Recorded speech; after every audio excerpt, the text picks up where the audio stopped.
திருவள்ளுவரின் வழியில் வாழ்ந்து வாழ்வின் உன்னத நிலையினை அடைய திருக்குறளோடு நாம் என்னும் இந்த நிகழ்விலே இணைந்திருக்கின்ற உங்கள் அனைவருக்கும் முதற்கண் வணக்கம்.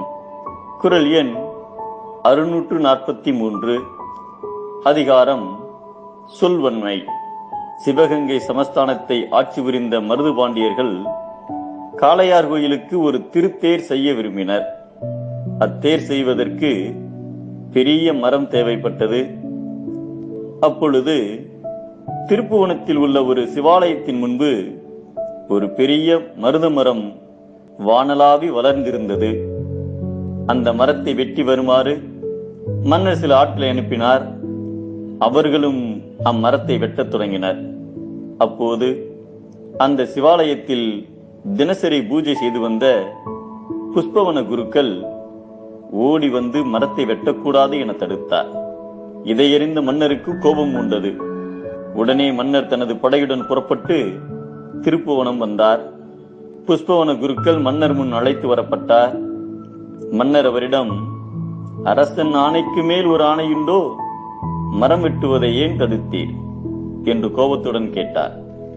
அதற்கு குருக்கள், மன்னர் பெருமானே, தங்கள் ஆட்சி கொடியின் நிழலே துன்பங்களையும் நீக்கி அனைத்து உயிர்களுக்கும் சுகத்தை தருகின்றன.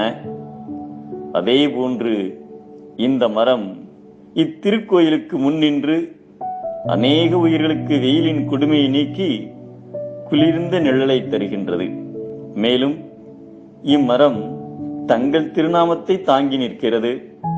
இம்மரத்தை பார்க்கும் போதெல்லாம் எனக்கும் மற்றவர்களுக்கும் தங்கள் நினைவுதான் வரும்.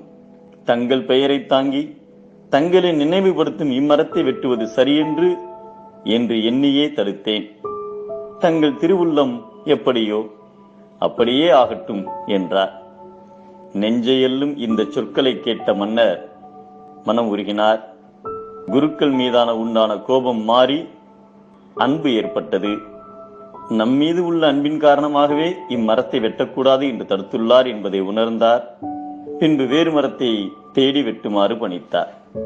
ஒரு சிறந்த சொல்லாற்றல் என்பது பேசும்போது கேட்பவரை தன்மயப்படுத்துவதாகவும் கேட்காதவரையும் விரும்பி கேட்குமாறு பேசுவதே ஆகும் என்பதை கேட்டார் பிணிக்கும் தகையவாய் கேளாரும் வேட்ப மொழிவதாம் சொல் என்கிறார் நம் தெய்வப்புலவர் திருவள்ளுவர். யாரும் விரும்பாத வண்ணம் பேசினால் தாழ்வு, அனைவரும் விரும்பும் வண்ணம் பேசுவதே உயர்வு.